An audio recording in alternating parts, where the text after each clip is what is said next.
لله رب العالمين أشهد أن لا إله إلا الله وحده لا شريك له وأشهد أن سيدنا ومولانا محمدا عبده ورسوله أما بعد فأعوذ بالله من الشيطان الرجيم بسم الله الرحمن الرحيم هل ينظرون إلا أن يأتيهم الله في ظلل من الغمام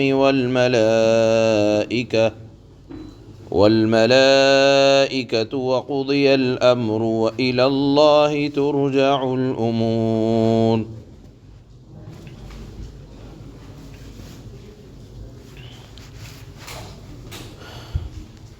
گزشتہ آیت میں اللہ نے یہ حکم فرمایا تھا کہ اسلام میں کامل کے کامل مکمل داخل ہو جاؤ، ایمان سے لے کر عقائد، عبادات، معاملات، معاشرت، حسن اخلاق، تجارت، لین دین، سارا کا سارا اللہ کے حکم کے مطابق ہو۔ اب آج کی اس آیت میں اللہ پاک ان لوگوں کا انجام بیان فرما رہے ہیں جو اسلامی احکامات سے روگردانی کرتے ہیں، شریعت کو مانتے نہیں ہیں۔ اللہ نے وعید سنائی ہے، وعدے بھی ہیں قرآن میں اور وعیدیں بھی ہیں۔ نہ ماننے والوں میں سے یہود مدینہ، کفار مکہ اور قیامت تک آنے والے لوگ تمام کے تمام شمار ہوتے ہیں۔ یہ آیت ایک خاص واقعے کی طرف بھی اشارہ کرتی ہے، وہ یہ کہ یہود مدینہ اور خاص طور پر کفار مکہ یہ مطالبہ کیا کرتے تھے کہ اللہ نے دین اسلام کے احکامات کو آپ ہی کے اوپر کیوں نازل کیا ہے؟ کیوں نہیں اللہ فرشتوں کے ساتھ ہمارے سامنے آ جاتے اور ہمیں صاف صاف حکم فرما دیتے۔ اللہ نے یہ نظام کہ حضرت جبرائیل کے واسطے سے قرآن آپ پر نازل کیا، شریعت آپ پر نازل کی، تو ایسا کیوں نہیں کیا کہ ڈائریکٹ آ جائیں، ہمیں دکھ جائیں، ہم دیکھ لیں کہ اللہ آ رہے ہیں سماع دنیا پر فرشتوں کے ساتھ۔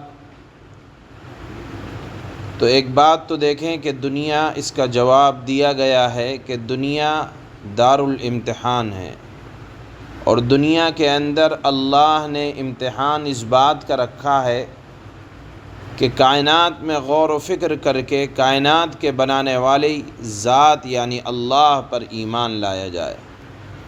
اس کو کہا جاتا ہے ایمان بالغیب۔ ہم نے اللہ کو دیکھا نہیں، لیکن جناب رسول اللہ صلی اللہ علیہ وسلم کی ذات پر ایمان رکھتے ہوئے ہم کائنات میں غور و فکر کر کے اللہ کی ذات کو پہچانتے ہیں، اور یہ ایمان بالغیب ہے۔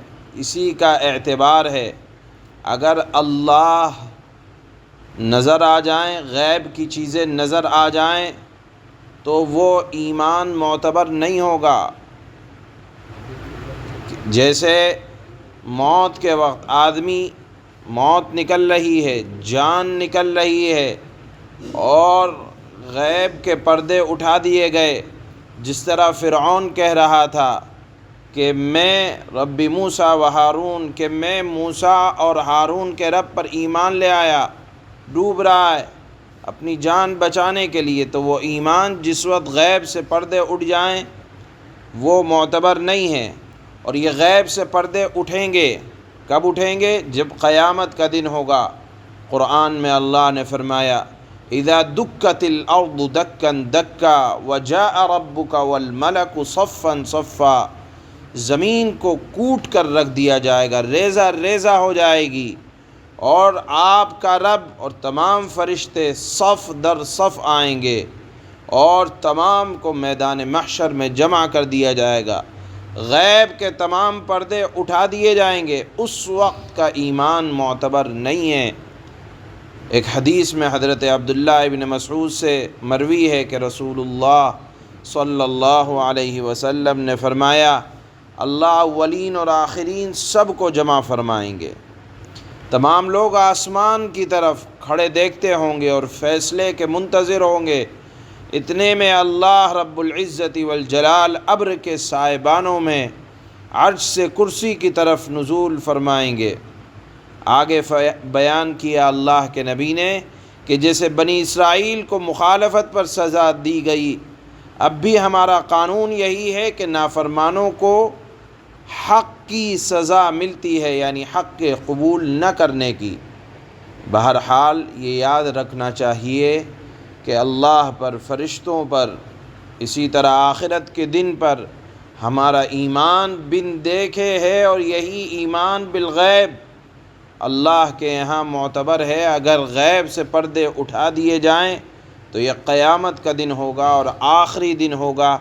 اسی کو یہاں اللہ نے ارشاد فرمایا کہ مطالبے پر ایمان لانا بھی کیا لانا ہے، اور یہ مطالبے پورے ہوں گے لیکن وہ دنیا کا آخری دن ہوگا۔ اللہ فرماتے ہیں، هل ينظرون إلا أن يأتيهم الله في ظلل من الغمام والملائكة